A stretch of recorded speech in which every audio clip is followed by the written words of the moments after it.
Hi, I'm Keira Rathbone.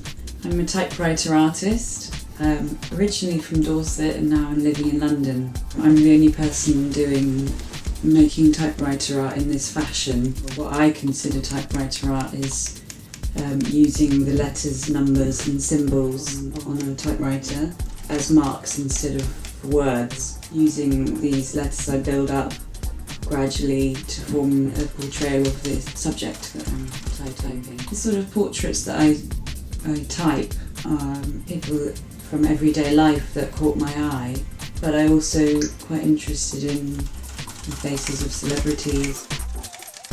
I've had my artwork exhibited all over the world, highlights being Moscow, Paris, London and the Netherlands.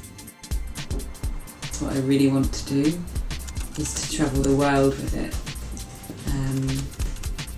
collecting different typewriters as I go.